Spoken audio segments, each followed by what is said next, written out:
Hello student. तो जैसा हमने परसों आपका इंडियन जीके और जीएस वाले क्वेश्चन डाले थे, तो कुछ स्टूडेंट्स का यहाँ पे कॉल आया था कि सर आप जो है हिंदी के भी कुछ क्वेश्चंस जो हैं आप अगर करा सकते हैं तो करा दीजिए। तो आप लोगों के एग्ज़ाम में जो है वो हिंदी भी आपका 20 मार्क्स की पूछी जाती है। तो आज यहाँ पर जो है हम वो आपके हिंदी के क्वेश्चन करेंगे, और दीपावली के बाद हम फिर एक आपका फिक्स जो है वो टाइम टेबल बना लेंगे कि मंडे के दिन ये वीडियोज़ आएंगे, ट्यूसडे के दिन इस तरीके का आएगा। तो वो हम उस दिन आपका दीपावली के बाद आपका जो है वो प्लान आप लोगों को बता देंगे। तो आप आज जो है वो हिंदी के 20 क्वेश्चंस को कीजिएगा। हमारा जो पहला प्रश्न है वो है पीपर पात सरिस मन डोला में कौन सा अलंकार है? उपमा अलंकार, अनुप्रास अलंकार, यमक अलंकार और मानवीकरण अलंकार। ठीक है, तो यहाँ पर आपको समझना है, जैसे ही आपका देखिए यहाँ पे सरस आ गया तो आपको जहाँ पर समानता का भाव हो, ठीक है, तो यहाँ पर आप क्या देखिए, जो पीपल का पत्ता है, पीपल के पत्ते को किसकी भांति आपका करा है? मन की भांति। ठीक है, पीपर पात सरिस मन डोला, पीपल के पत्ते के समान मारा मन डोला। तो यहाँ पर जो अलंकार है, यहाँ पे कौन सा अलंकार है? यहाँ पे आपका जो है वो उपमा अलंकार है, जहाँ पे आपका जैसे क्या आता है, अगर आपको याद रखना है, सरिस आएगा, समान आएगा, सा आएगा या सी आएगा, तो वहां पर जो है वहां पे आपका जो होता है वो आपका उपमा अलंकार होता है। अब यहाँ पर अनुप्रास अलंकार क्या होता है? अनुप्रास यहाँ पे जहाँ पे वर्ण की आवृत्ति जो हो, वर्ण की आवृत्ति आपकी क्या हो? वर्ण की आवृत्ति आपकी बार बार हो, उसको हम क्या बोलते हैं? उसको हम अनुप्रास अलंकार बोलते हैं। मानवीकरण क्या होता है? मानवीयकरण आपका होता है जहां पे उसका क्या कर दिया जाए? मानव, उसको मानवीकरण कर दिया जाए, मतलब उसको एक पर्सोना बना दिया जाए।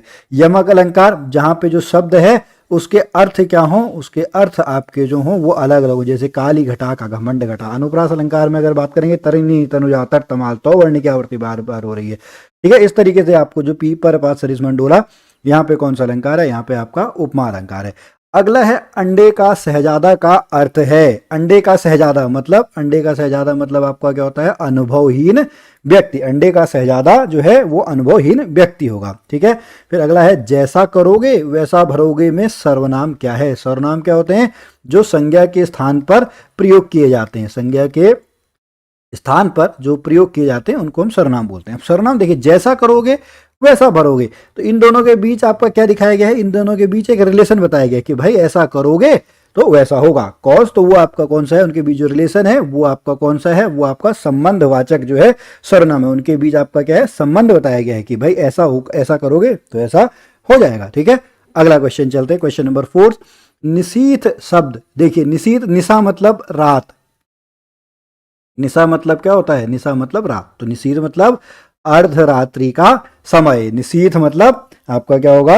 निशीथ मतलब आपका हो गया अर्धरात्रि का समय। एक ऐसे यहां से और बन के आता है निशाचर, रात को भ्रमण करने वाले। ठीक है, रात को भ्रमण करने वालों को क्या बोला जाता है? निशाचर बोला जाता है। ओके, चलिए अगले क्वेश्चन पे। भारतीय संविधान के किस अनुच्छेद में यह कहा गया है कि भारत की राजभाषा हिंदी और लिपि देवनागरी होगी?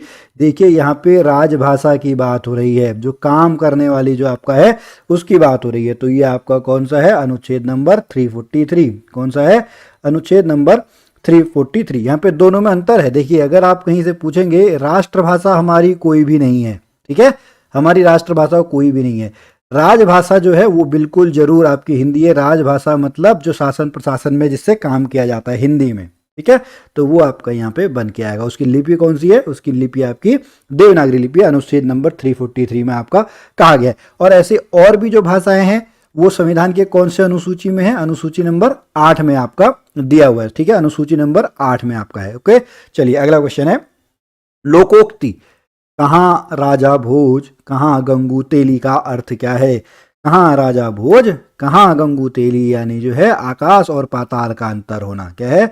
आकाश और पाताल का अंतर होना। अगले क्वेश्चन पे चलते हैं, आदर से बना विशेषण। ठीक है, विशेषण मतलब जो उसके गुण धर्म को बता रहा हो, जिसके बताए जाएं उसको क्या बोलते हैं? जिसके बताए जाएं उसको हम विशेष्य बोलते हैं। ठीक है, विशेषण मतलब उनके गुण धर्म। तो आदर से क्या बनेगा?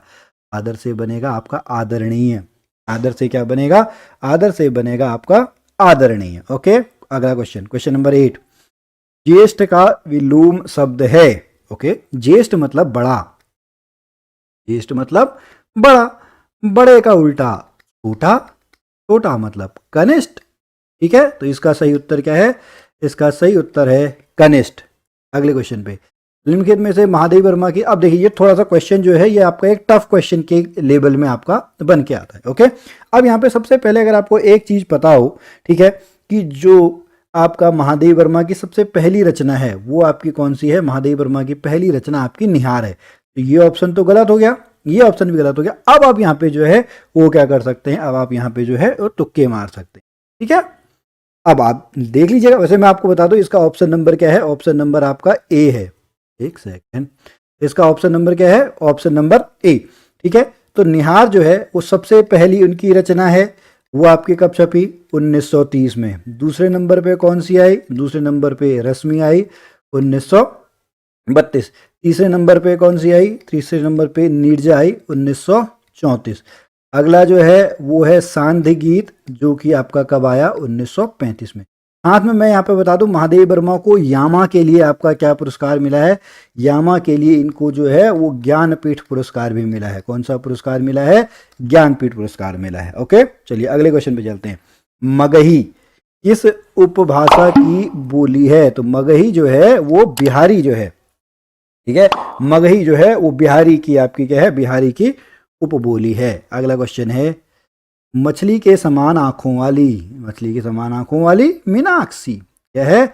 मछली के समान आंखों वाली के लिए जो शब्द है वो शब्द कौन सा है? वो शब्द है आपका मीनाक्षी। इस तिथि को हिंदी को राजभाषा बनाने का निर्णय लिया गया है। तो यहीं पर देखिए आप बहुत सिंपल सा समझ में आ जाएगा। हिंदी दिवस, ये हिंदी दिवस आपका कब मनाया जाता है? हिंदी दिवस आपका 14 सितंबर को मनाया जाता है। और ये कब किया गया? ये 14 सितंबर 1949 को जो है हिंदी को आपका राजभाषा बनाने का क्या करा गया? राजभाषा बनाने का निर्णय लिया गया है। Option number C is the right answer. अगले क्वेश्चन पे चलते हैं। तो वर्ग, अलग अलग वर्ग सुने होंगे, को वर्ग, चो वर्ग, टो वर्ग, तो वर्ग। ठीक है, तो जो है वो कहां से निकलता है? तो, थो, दो, धो, नो, दंत। ठीक है, ये आप एक बार पढ़ लीजिएगा, यहां से एक क्वेश्चन आपका जरूर जो है वो बन के आता ही है। तो ये आपका कौन सा है? तो वर्ग वाले जो हैं वो आपका दंत से है। अगला है, नाक कौन सा शब्द है? ओके, नाक जो शब्द है वो आपका एक रूढ़ शब्द है। कौन सा है? रूढ़ शब्द।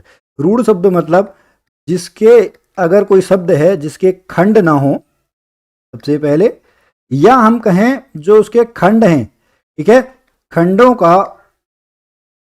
कोई अर्थ ना हो, ठीक है, उसको हम बोलते हैं रूढ़ शब्द। यौगिक मतलब जो मिलजुल कर बने हो, मिलकर बने हो, यौगिक, योग, जोड़कर। ठीक है, तो नाक जो शब्द है वो नाक आपका कौन सा शब्द है? नाक एक आपका रूढ़ शब्द है। अगला क्वेश्चन, क्वेश्चन नंबर, तेंदुआ कौन सा शब्द है? तेंदुआ जो है वो आपका एक देशी शब्द है। हो सकता है इस बार आपके क्वेश्चन आ जाए। ऐसे अभी मोदी जी में आपने चीता वाला सुना होगा, ठीक है, अब देखेंगे ऐसे ही आपके तीसरा जो देसी आपके शब्द हो गए, जो बाहर से आए हैं विदेशी शब्द हो गए, जिसमें अरबी है, पुर्तगाली है, बहुत सारे आपके हैं। ठीक है, अंग्रेजी है। एक ऐसे ही तत्सम होता है, एक आपका तद्भव होता है। ठीक है, तत्सम शब्द जो होते हैं वो सामान्यतः संस्कृत से आपके निकले हुए होते हैं।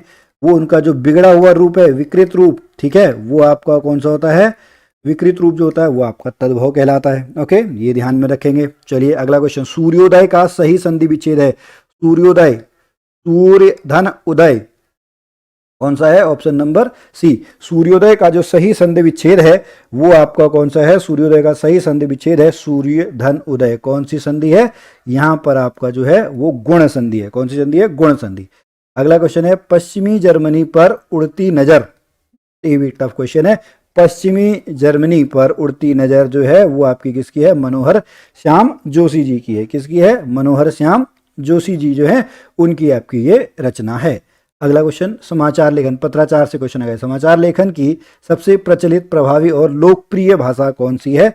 तो इसकी है आपकी उल्टा पिरामिड। समाचार लेखन की पिरामिड, ये उल्टा पिरामिड। ठीक है, ऐसे समाचार लेखन की सबसे जो प्रचलित प्रभावी शैली है वो आपकी उल्टा पिरामिड शैली है। अगला क्वेश्चन, निम्न में से पत्राचार के किस रूप में संबोधन और स्वनिर्देश नहीं होता है? तो जहां पर आपका ज्ञापन है, ठीक है, जहां पर आपका जो ज्ञापन है वो आपका क्या होगा, वहां पर आपका संबोधन और स्वनिर्देश नहीं होता है, किसी को ज्ञापन दिया जाता है। जैसे आपको विज्ञापन निकलते हैं ना, आपने देखे होंगे यूकेपीएससी, यूके ट्रिपल एस के बहुत सारे आपने ज्ञापन ऐसे ही देखे होंगे। ठीक है, अगला लास्ट क्वेश्चन आज का है, निम्न में से किस कवि को ज्ञानपीठ पुरस्कार नहीं मिला है? देखिए, सुमित्रा नंदन पंत को तो मिला है चिदम्बरा के लिए, 1968 में मिला है।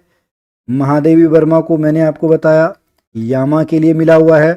कुंवर नारायण को 2005 में मिला है। तो इसका जो सही उत्तर है, इसका सही उत्तर आपका क्या है, माखनलाल चतुर्वेदी। जो माखनलाल चतुर्वेदी हैं, इनको आपका जो है ज्ञानपीठ पुरस्कार नहीं मिला है। ठीक है, तो चलिए स्टूडेंट, आज के क्वेश्चन यहीं पर कंप्लीट हुए। हम कल मिलेंगे अगली वीडियो में, तब तक के लिए जय भारत, जय उत्तराखंड।